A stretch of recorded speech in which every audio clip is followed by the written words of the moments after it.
भाई इंसान अपनी गाड़ी की सर्विस करवाना भी नहीं भूलता, अपने घर की साफ सफाई करना भी नहीं भूलता, यहाँ तक कि अपने जूतों तक की सफाई करना भी नहीं भूलता। अब सोच रहे होंगे कि भाई हम नहाते धोते तो रोज हैं, तो सफाई तो हो ही जाती है। मैं बाहर की सफाई की बात नहीं कर रहा, मैं भीतर की सफाई की बात कर रहा हूँ, पेट की सफाई की बात कर रहा हूँ। भाई वाघ भट्ट जी ने आयुर्वेदा में लिखा है कि 99% बीमारियां पेट से पैदा होती हैं। चलिए पहले ये समझ लेते हैं कि हमारे पेट से बीमारियां पैदा कैसे होती हैं, और तभी हम समझ पाएंगे कि फिर उस पेट को साफ कैसे करना है। आपको ऐसे बहुत सारे लोग देखेंगे जो अपनी बीमारियों के कारण दुखी रहते हैं, डॉक्टरों के पास घूमते रहते हैं, किसी वैद्य के पास जाते रहते हैं, और फिर उनका जीवन दवाइयों के सहारे चलने लगता है। और ये भी हकीकत है कि उन दवाइयों से उन्हें कुछ देर के लिए तो आराम हो जाता है, लेकिन उस बीमारी की जड़ कभी नहीं जाती। और जैसे ही वो दवाई लेना छोड़ते हैं तो दर्द फिर से उनको परेशान करने लग जाता है। भाई कितने ही लोग आपने देखे होंगे, और वास्तविकता में तो आपके परिवार में भी ऐसे लोग होंगे। किसी के हाथ में दर्द होता है, किसी के घुटनों में दर्द होता है, किसी के पैर में दर्द होता है, और किसी के डायबिटीज है, किसी का लीवर खराब है, किसी को पथरी है। लेकिन समझने की बात यह है कि जिस तरह एक बीज से एक पेड़ बनता है, उसी तरह हमारे पेट में जमा गंदगी से ही इन सारी बीमारियों का जन्म होता है। भाई ये तो हम सभी जानते हैं कि फलों और कच्ची सब्जियों को पचने में तकरीबन 2 से 3 घंटे लगते हैं। वहीं पर अगर हम अनाज की बात करें, जैसे गेहूं या फिर कोई और अनाज, तो उसको पचने में 5 से 6 घंटे लगते हैं। लेकिन अगर हम बात करें मांस या मछली या फिर नॉन वेज की, तो उसको पचने में 15 से 20 घंटे लग जाते हैं। अब जो हम खाते हैं वो किस तरह गंदगी के रूप में हमारे शरीर में जमा हो जाता है, ये बड़े ध्यान से समझना। ये समझोगे तभी ये समझ पाओगे कि उस गंदगी को बाहर कैसे निकालना है। इससे मैं आपको आसान तरीके से एक उदाहरण के माध्यम से समझाता हूँ। मान लीजिए कि आप अपनी गाड़ी लेकर अपने घर से जाते हैं। रास्ते में गाड़ी सड़क पर चलती है, और कुछ दूर सड़क पर चलने के बाद सामने कीचड़ आ जाता है। अब जब कीचड़ में से गाड़ी होकर निकलेगी तो उसके टायर पे भी कीचड़ लगेगा, उसका टायर गंदा होगा। अब वो कीचड़ कुछ दूर बाद खत्म हो गया और आप फिर से सड़क पर आ गए। अब फिर से जब गाड़ी सड़क पर चलने लगेगी तो हो सकता है उसका कीचड़ हट जाए, लेकिन वो कीचड़ पूरी तरह से साफ नहीं होता, वो ऊपर ऊपर से साफ हो जाएगा। आप किसी चीज से साफ करेंगे तो भी वो ऊपर से ही साफ होगा, क्योंकि टायर पर जब हम देखते हैं तो उसमें लेयर्स बनी होती हैं, उसमें एक स्पेस बना होता है, एक जगह बनी होती है, और उसमें मिट्टी फंसी रहती है, कीचड़ भी उसी में फंसा रहता है। तो ऊपर से साफ करने पर वो ऊपर ऊपर से साफ होता है। उस टायर को पूरी तरह से साफ करने के लिए आपको तेज प्रेशर से उस पर पानी डालना होगा, तब उस बीच वाले स्पेस से वो मिट्टी निकल कर बाहर आएगी। लेकिन अगर हम हाई प्रेशर से उस पर पानी नहीं मारते हैं तो मिट्टी सालों सालों तक उसमें फंसी रहती है और टायर यूं ही चलता रहता है। उसी तरह जब हम कोई खाना खाते हैं तो पहले तो वो खाना हमारे मुंह में आता है, मुंह में हम उसे चबाते हैं, फिर वो हमारे पेट में पहुंचता है, जहाँ पर हमारी इंटेस्टाइन उसमें से रस लेती है, उसमें से जो भी न्यूट्रिशंस होते हैं उन्हें खींच लेती है, और उसके बाद उसे स्मॉल इंटेस्टाइन में भेज देती है, जहाँ से वो अपने रास्ते से बाहर आ जाता है। लेकिन हर प्रकार के खाने को पचने में अलग अलग समय लगता है, ये तो हमने सीख लिया, अभी पीछे बताया था। तो इससे पहले कि वो खाना पच पाता, हमारे इंटेस्टाइन उसमें से जरूरी न्यूट्रिएंट्स निकाल पाती, उससे पहले ही हम कुछ और खा लेते हैं। अब वो भी तो जाएगा, अब वो खाना जो हमने अभी खाया है वो भी इसी रास्ते से वहीं पर पहुंचेगा। तो अब जो खाना पहले से हमारे पेट में पड़ा हुआ है, जो पूरी तरह से हजम भी नहीं हुआ है, डाइजेस्ट नहीं हुआ है वो अभी, उस पर प्रेशर लगेगा। किसका?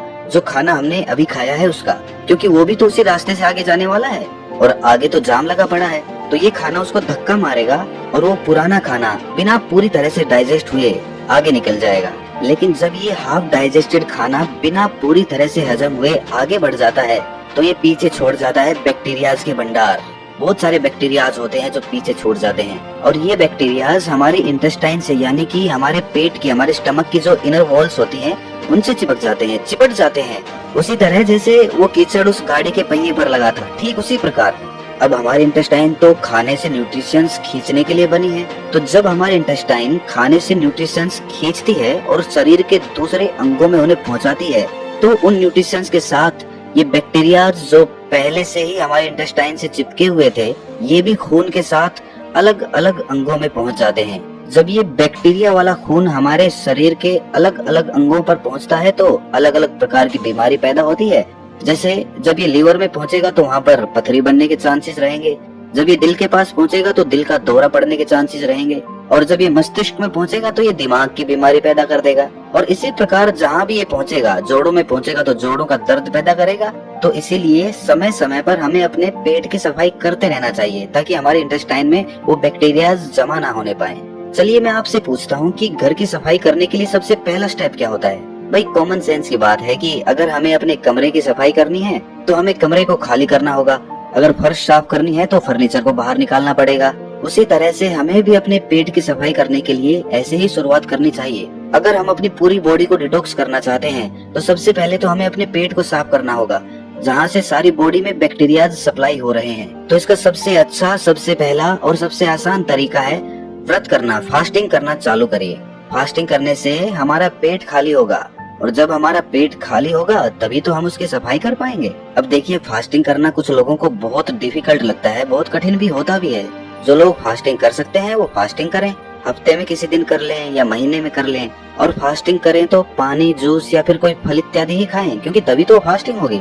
और जिन लोगों को ये कठिन लगता है कि भाई वो भूखे नहीं रह सकते, फलों से उनका पेट नहीं भरता है, तो ऐसे लोग हल्का खाना खा सकते हैं, जैसे खिचड़ी खा ली। जब आप इस तरह का कोई व्रत करते हैं तो जाहिर सी बात है आपका पेट तो खाली ही रहेगा। और जब आपकी बॉडी को विटामिन या फिर न्यूट्रिएंट्स चाहिए होंगे तो वो आपके इंटेस्टाइन के पास इंफॉर्मेशन भेजेंगे कि भाई आगे न्यूट्रिशंस की जरूरत है, सप्लाई चाहिए, हमें जल्दी से दो। और इंटेस्टाइन के पास तो कुछ है ही नहीं, वो देगा क्या। तो जो बैक्टीरियाज इंटेस्टाइन पे पहले से चिपके होते हैं, खून उन्हीं को लेकर उन अंगों के पास पहुंच जाता है और इस तरीके से वो इंटेस्टाइन यानी कि हमारे पेट की वो इनर वॉल्स साफ हो जाती हैं, उन पर से बैक्टीरिया हट जाता है। लेकिन अब वो बैक्टीरियाज हमारे खून में मौजूद हैं, तो अपने खून में से वो बैक्टीरियाज निकालने के लिए आपको पसीने निकालने चाहिए। आप जितने पसीने निकालेंगे उतना ही आपका खून डिटॉक्स होता जाएगा। जो हमारे स्किन में छोटे छोटे पोर्स होते हैं ना, जहाँ से पसीना बाहर आता है, तो उस पसीने के साथ जो हमारे खून में जो अनवांटेड मटेरियल्स होते हैं वो भी बाहर आ जाते हैं। लेकिन एक बात सच बताना, आप में से बहुत सारे लोग ना सोचते तो होंगे कि कल से हम अच्छा रूटीन बनाएंगे, डेली एक्सरसाइज करेंगे, अच्छा खाना खाएंगे और अपने शरीर का ख्याल रखेंगे। लेकिन अगली सुबह आते ही आप भूल जाते हो, फिर से वही रूटीन, फिर से लेट उठना, फिर से ऑफिस में जाना और फिर से आकर उसी तरह से रात में लेट सोना। देखिए, इसमें गलती इंसान की नहीं होती, इंसान का रूटीन ही ऐसा हो गया है। वो कभी रात की ड्यूटी करता है तो कभी दिन की ड्यूटी करता है, तो इस तरीके से उसका कोई रूटीन फिक्स हो ही नहीं पाता और वो अंदर ही अंदर अपने मन में निराश होता चला जाता है। भाई किस तरह से एक्सरसाइज स्टार्ट करोगे, टाइम तो मिलता ही नहीं तुम्हें, कैसे अपना ख्याल रखोगे बताओ मुझे। तो दोस्त, इसके लिए विकल्प होते हैं। अगर तुम ध्यान से सोचोगे, दिमाग लगाओगे तो तुम्हें ऐसे तरीके मिल जाएंगे। भाई इसके लिए हमें जापान के लोगों से सीखना चाहिए। जापान के लोगों का भी शेड्यूल इसी तरह बिजी रहता है, उन्हें टाइम मिल ही नहीं पाता कि वो एक्सरसाइज करें। उस देश में भी ज्यादातर लोगों को टाइम मिल ही नहीं पाता कि वो एक्सरसाइज कर लें, इसीलिए वो अपने पास एक साइकिल रखते हैं। कहीं जाना हो इधर उधर, छोटी मोटी जगहों पे, ज्यादा दूर नहीं जाना हो, वहाँ पर वो अपनी साइकिल का इस्तेमाल करते हैं, वरना तो पब्लिक ट्रांसपोर्ट में या फिर खुद की कार से ट्रेवल करते हैं। ज्यादा दूर नहीं, लेकिन छोटी जगहों पे कुछ दूर जाने के लिए वहाँ तो हम साइकिल का इस्तेमाल कर सकते हैं। इससे हमारी थाइज में जो पेल्विक मसल्स होती है ना, उन पे बहुत अच्छा काम होता है। साथ में हमारा पसीना भी निकलता है, तो उससे हमारी बॉडी भी डिटॉक्स हो जाती है और इसके साथ ही कोई पोल्यूशन भी नहीं होता, प्रदूषण से भी हम बचे रह जाते हैं। अगर साइकिलिंग करने में इंटरेस्टेड नहीं हो तो फिर डांस कर लो या फिर रनिंग कर लो, जिस तरीके से भी हो, बस अपने शरीर से पसीना निकालो ताकि आपके जो पोर्स है ना स्किन के, वो एकदम क्लियर हो जाए। होता है उनको जल्दी पकाने के लिए या फिर उन पर कोई रोग ना लग जाए, इसलिए उन पर दवाइयों का छिड़काव किया जाता है। और जब हम उन फल और सब्जियों को खाते हैं तो वो पेस्टिसाइड्स हमारे अंदर, हमारी बॉडी में एंटर कर जाते हैं। तो उन पेस्टिसाइड्स की वजह से हमारे अंदर बहुत सारे बैक्टीरियाज पैदा होते हैं, जिनसे बहुत सारी बीमारियां पैदा होती है। और सबसे बड़ी बीमारी जो उससे पैदा होती है वो होती है कॉन्स्टिपेशन की। कुछ लोगों को हमेशा कॉन्स्टिपेशन रहता है, वो जब भी सुबह बाथरूम में जाते हैं तो उनका पेट अच्छे से साफ ही नहीं होता। इसकी वजह से वो पूरे दिन परेशान रहते हैं, स्ट्रेस में रहते हैं, कुछ भी अच्छा नहीं लगता, कुछ खाने का मन नहीं करता, भूख नहीं लगती। तो उन लोगों के लिए त्रिफला चूर्ण सबसे अच्छी औषधि मानी जाती है। त्रिफला के नाम से ही पता चलता है कि ये 3 फलों से मिलकर बना होता है। आंवला और हरड़ त्रिफला चूर्ण के मेन कंपोनेंट्स होते हैं। आंवला में विटामिन सी होता है, फाइबर होता है, और वहीं पर हरड़ एक बहुत अच्छा एंटीबैक्टीरियल होता है। जिस दिन आप सुबह सुबह नींबू पानी नहीं पीने वाले, उस दिन आप त्रिफला चूर्ण का सेवन करें। 1 छोटी चम्मच अच्छे से गुनगुने पानी में मिलाकर पी जाओ, उसके बाद देखना क्या कमाल होता है। खाना अच्छे से डाइजेस्ट होगा, सुबह पेट इतने अच्छे से खाली होगा कि पूरा दिन हल्का हल्का महसूस करोगे। और इसे भी रोज लेने की जरूरत नहीं है। भाई एक हफ्ता आपने नींबू का पानी ले लिया, फिर किसी दूसरे हफ्ते आपने त्रिफला चूर्ण का सेवन कर लिया। इस तरह अल्टरनेट तरीके से इनका इस्तेमाल करना है। कहीं पता चले कि आप नींबू पानी भी पी रहे हैं और साथ में त्रिफला चूर्ण का भी सेवन कर रहे हैं, ऐसा मत करना। अच्छा, एक राज की बात बताता हूँ। जो लोग अल्कोहल ज्यादा पीते हैं ना, उसकी वजह से उनकी बॉडी में एसिडिटी बढ़ जाती है। तो ये जो त्रिफला चूर्ण है ये उस अल्कोहल के इफेक्ट को भी बहुत कम कर देता है। अच्छा देखिए, अगर आप पहले से कोई और दवाई ले रहे हैं तो त्रिफला चूर्ण को अवॉइड करना या फिर अपने डॉक्टर से कंसल्ट करके तभी लेना। अच्छा, एक और बहुत अच्छा तरीका होता है बॉडी को डिटॉक्स करने का, और वो है कि खाने से पहले फ्रूट्स या फिर सैलेड खा लो अच्छे से पेट भर के। उससे क्या होता है कि फलों में और सलाद में ना फाइबर होते हैं बहुत अच्छी मात्रा में। जब वो फाइबर हमारी बॉडी में पहुंचते हैं तो वो ल्यूब्रिकेशन पैदा करते हैं, जिस ल्यूब्रिकेशन की वजह से जो हम खाना खाते हैं वो कहीं पर अटकता नहीं है, वो आसानी से नीचे चला जाता है। और खाना कभी भी पूरा पेट भर के मत खाना, खाना हमेशा 80% के लगभग ही खाना चाहिए। 20% जगह पेट में खाली रहनी चाहिए। ये सारे तरीके आपकी बॉडी को पूरी तरह से डिटॉक्स कर देंगे। इनमें से कुछ तरीके थोड़े आसान हैं तो कुछ तरीके थोड़े कठिन हैं।